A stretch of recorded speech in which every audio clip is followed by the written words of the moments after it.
ምንም ብቻ ሲቀራት የአንድ ሴት የለውጥ ጉዞ። አንድ ሴት ከእግዚአብሔር በቀር ማንም የሌላት ደረጃ ስትደርስ በውስጧ አንድ ኃይል ነገር መፈጠር ይጀምራል። ይሄ የታሪኳ ማብቂያ ሳይሆን የለውጧ መገኛ ልደት ነው።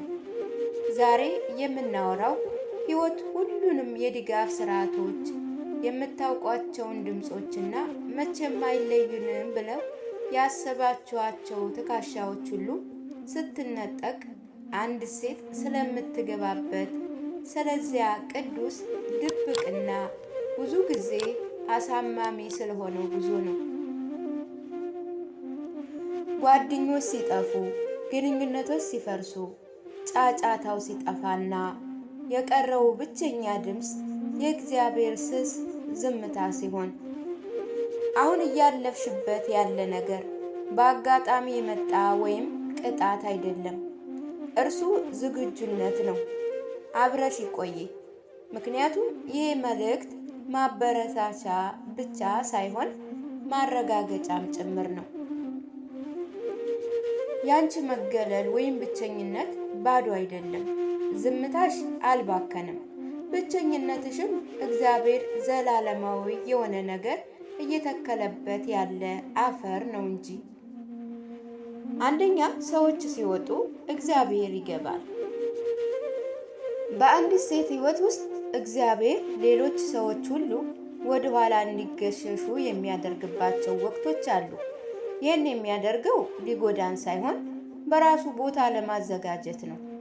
ስልኩ መጮህ ሲያቆም፣ ሌሊቶቹ ጸጥ ሲሉ፣ ያመናቸው ሰዎች ድንገት ሲጠፉ ወደ ተቀደሰ ስፍራ ትገባላችሁ። ምክንያቱም የሰዎች አለመኖር ብዙ ጊዜ የእግዚአብሔር ግብዣ ነው። በሁለተኛ ጢሞቴዎስ ምዕራፍ 4 ከቁጥር 16 እስከ 17 ላይ ጳውሎስ ማንም ከእርሱ ጋር እንዳልቆመ ተናግሯል። ሆኖም ግን ጌታ ከእርሱ ጋር ቆመ። ይሄ እያንዳንዱ የተመረጠች ሴት የምታገኘው መገለጥ ነው። ሌሎች ሲወጡ እግዚአብሔር ይበልጥ ይቀርባል። እርሱ በብቸኝነቷ አይገፋም፣ ይልቁንም ይጠቀምባታል። መቼም ከክፍሉ የማይወጣውን ብቸኛ አካል እግዚአብሔርን እንድታስታውር ሲል ጭፈራው እንዲወጣ ይፈቅዳል። ታማኝ ማን እንደሆነ ትማር ዘንድ ሰዎች እንዲክዷት ይተዋቸዋል። ይሄ መጣል አይደለም፣ ይሄ አሳላፊና ማስተካከያ ነው። ኢየሱስ ክርስቶስ ተአምራትን በይፋ አድርጓል። ነገር ግን ለዓላማው የተዘጋጀ በግል ወይም በብቸኝነት ነበር። በጥምቀት ውሃ ውስጥ ምስክርነትን አገኘ። ነገር ግን በምድር በዳ በረታ። ላንቺም እንዲሁ ነው። እግዚአብሔር እየቀረጻት ያለች ሴት ተልእኮዋ ከመሸከሟ በፊት በብቸኝነት ውስጥ ማለፍ አለባት። ምድር በዳ የቀጣት ቦታ አይደለም፣ የእግዚአብሔር የሥራ ቦታ ነው እንጂ። ሁለተኛ፣ ጫጫታው ሲቆም የእግዚአብሔር ስስ ድምፅ ትሰማለች። ጫጫታ የበዛበት ሕይወት የዋህ የሆነውን የእግዚአብሔርን ድምፅ ለመስማት አስቸጋሪ ያደርገዋል። ስለዚህ አንዳንድ ጊዜ በምሕረቱ ክፍሉን ያጸደዋል፣ ግንኙነት እንዲያበቃ ያደርጋል፣ የጽሑፍ መልእክቶች ያለ ምላሽ እንዲቀሩ ይተዋል። ጓደኝነት እንዲሻክር የሚያደርግ እሷን ለመስበር ሳይሆን በዙሪያ ያለውን ጫጫታ ለመስበር ነው። ምክንያቱም የእግዚአብሔር ድምፅ እምብዛም አይጮህም። እርሱ ስስ ድምፅ ወይም ሹክሹክታ ነው። ስስ ድምፅ ደግሞ አንድ ሴት ጸጥ ስትል ብቻ ነው የምሰማው። በዚህ ጸጥታ ውስጥ የተቀደሰ ነገር ይጀመራል። በተለይ መንገድ ትጸልያለች፣ ስላለባት ሳይሆን ስለሚያስፈልጋት። መጽሐፍ ቅዱስን የምታነብ በልምድ ሳይሆን በትልቅ ረሃብ ነው። በሰዎች ድምፅ መታመኑን ትታ በሰማይ ድምፅ መታመን ትጀምራለች። ለውጥ የሚጀምረው እዚህ ጋር ነው። ማንነቷን እንደገና ታገኘዋለች። የአንድ ሰው የትዳር አጋር፣ የአንድ ሰው እርዳታ ወይም የአንድ ሰው ተጠባባቂ እቅድ ሁና ሳይሆን የንጉሥ ልጅ መሆንን ትረዳለች። እግዚአብሔር ነገር ሁሉ ከፈራረሰ በኋላ የምትሮጥበት መጠጊያ ብቻ ሳይሆን የቆመችበት መሰረት መሆኑንም ትማራለች። እርሱ የእርሷ አይደለም፣ እርሱ የጠቅላላ ዕጣ ፈንታዋ ግንቢ ነው። ልክ በምድር በዳ እንደተረሳችው ግን እግዚአብሔር እንዳዳናት እንደ አጋር የሚያይ አምላክ አንተ ነህ። ዘፍጥረት 16 ቁጥር 13 ማለትን ትማራለች። ሌላው ሶስተኛው እግዚአብሔር እንድትቆም ሲል ምርኩዞችን ያስወግዳል። ብዙ ሴቶች ለማበረታቻ፣ ለምኞት እና ለአቅጣጫ በሌሎች ላይ እንዲገፉ ይማራሉ። ነገር ግን በሰዎች ላይ ብቻ የምትደገፍ ሴት እግዚአብሔር በውስጧ ያስቀመጠውን ጥንካሬ ፈጽሞ አታገኝም። ስለዚህ እግዚአብሔር ሊጎዳት ሳይሆን ሊያሰለጥናት ሲል ምርኩዞችን ያስወግዳል። ሰቆቃወ ኤርምያስ ምዕራፍ 3 ከቁጥር 22 እስከ 24 ላይ እግዚአብሔር እድል ፈንታዬ ነው፣ ስለዚህ በእርሱ ተስፋ አደርጋለሁ ይላል። እርሱ አልከዳምም፣ ነገር ግን በተለየ መንገድ መመገብ ጀመረ። እርሱ የሚያስወግዳቸው ምርኩዞች ሁል ጊዜ ሰዎችን ላይሆን ይችላል። አንዳንድ ጊዜ የራሷ እቅዶች፣ ልምዶች፣ ዝናዎች፣ ነገሮችና የመቆጣጠሪያ ፍላጎት ወይም የሰዎች ተቀባይነትን የመፈለግ ጥማቷም ሊሆን ይችላል። እዚህ ነገሮችም ከእግዚአብሔር ጋር መኖር ከብስራት ወደ መነሳት ያሸጋግራል።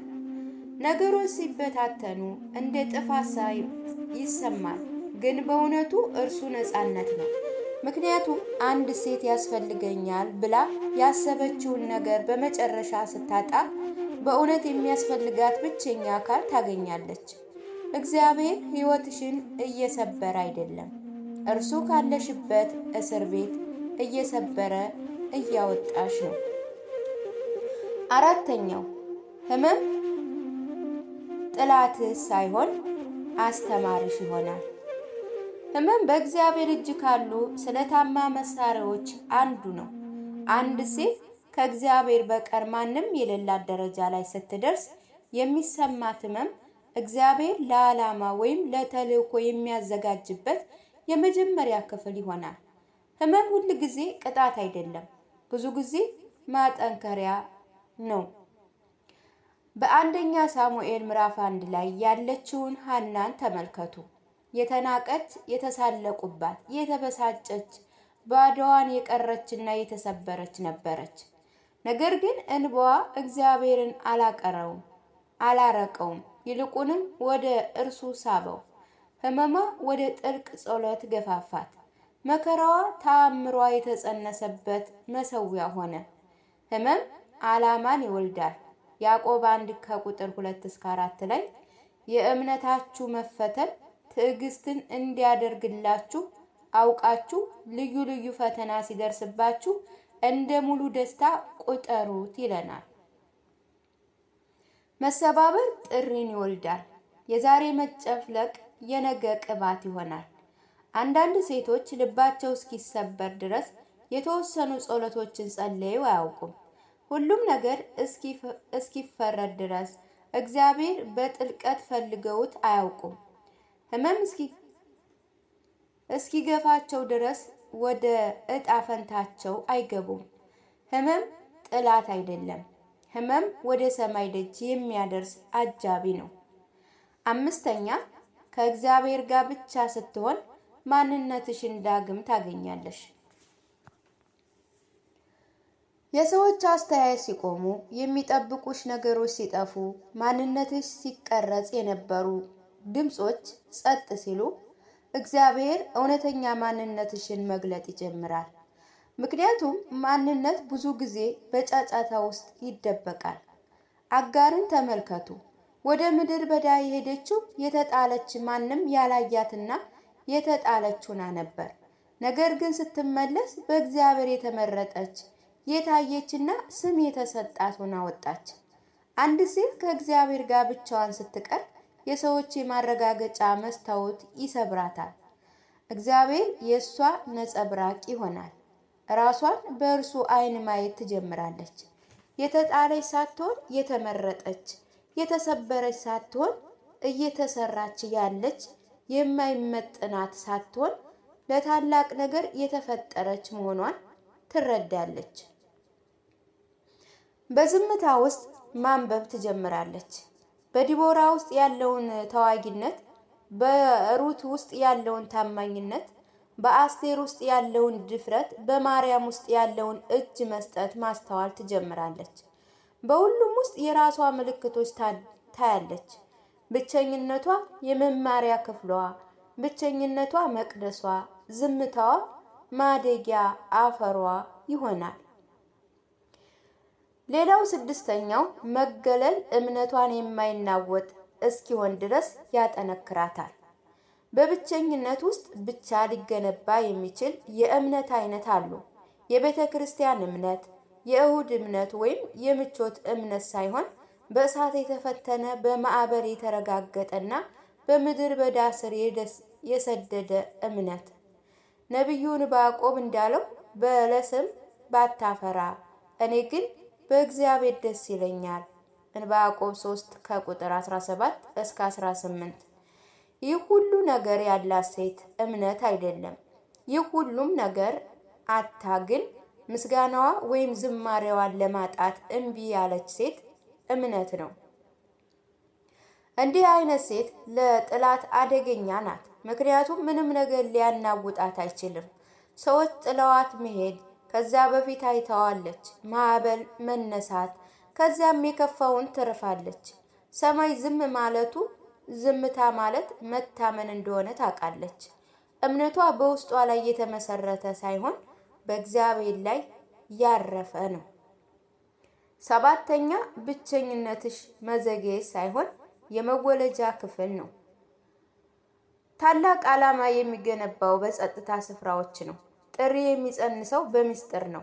ኤልሳቤጥ መጥምቁ ዮሐንስን ከጸነሰች በኋላ ለ5 ወራት ተደብቃ ነበር። ይህን ያደረገችው ስለታፈረች ሳይሆን እግዚአብሔር ቅዱስ ነገርን በውስጧ እየቀረጸ ስለነበር ነው። አንዳንድ በረከቶች ለሜዳ ወይም ለአደባባይ በጣም ቅዱስ ናቸው። ብቸኝነትሽ በመደርደሪያ ላይ መቀመጥ ሳይሆን ማዕፀን ነው። እግዚአብሔር ችላ እያለሽ አይደለም። እርሱ እያሳደገሽ ነው። አልተረሳሽም። እርሱ ጥላ እየሆነሽ ነው። በዙሪያሽ ያለ ዝምታ መጣል ሳይሆን ጥበቃ ነው። ኢሳይያስ 4 ከቁጥር 3 እስከ 1 አትፍሪ ተቤዥቼሻለሁና በስምህም ጠርቼሃለሁና አንተ የኔ ነህ ይላል። እግዚአብሔር ሊጠብቃቸው ያሰባቸው ሴቶች ይደብቃል። ከፍ ሊያደርገውም ያሰበውን ይለያል። ሊቀባው ያሰበውን ለብቻ ያደርጋል። አንቺ ወደ ጎን እየተባልሽ አይደለም። አንቺ ተለይተሽ ለተቀደሰ ዓላማ እየተዘጋጀሽ ነው። ባዶ አይደለሽም። እየሆንሽ እየተለወጥሽ ነው።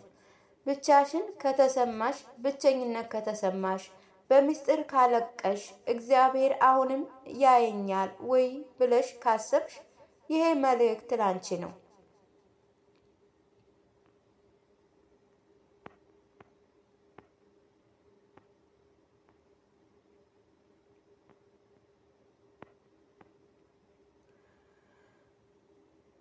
በህይወት ውጣ ውረድ ውስጥ ሁሉንም ነገር ስናጣ ከእግዚአብሔር በቀር ማንም የለም ቅጽበት ይመጣል። ይህ የጥፋት መጨረሻ ሳይሆን እውነተኛ ማንነታችንን የምናገኝበትና እግዚአብሔር ወደ ታላቅ ዓላማ የሚጠራበት የለውጥ መጀመሪያ ነው። ጓደኞች ሲርቁ፣ ግንኙነት ሲፈርስ እና ጫጫታው ሁሉ ሲጠፋ የሚቀረው የሰማይ ስስ ድምፅ ብቻ ነው። ውድ የዩቲዩብ ተከታታዮች ቪዲዮውን ከወደዳችሁት ላይክ